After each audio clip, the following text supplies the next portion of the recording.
Well, chaos, confusion, and questions. Tonight, we have a clearer picture of what was happening behind the scenes when the first cases of COVID-19 surfaced after the Biogen conference in Boston last year. Yeah, that conference was in late February, I recall, at the Marriott Long Wharf.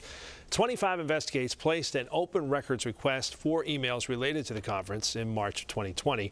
And the Massachusetts Department of Public Health finally fulfilled that request this week, sending us more than 300 pages of emails.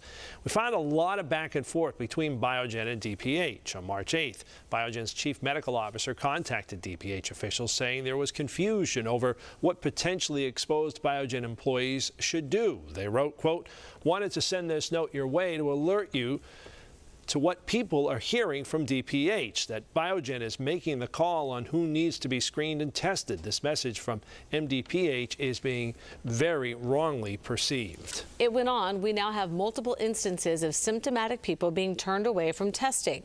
This was happening as the state was trying to figure out how to convey ongoing information about those Biogen cases to the public.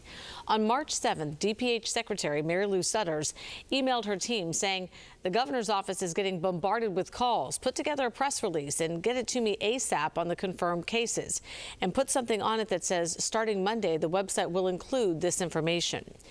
Scientists say the conference led to the more than 300,000 cases worldwide and kick-started soaring infections here in Massachusetts.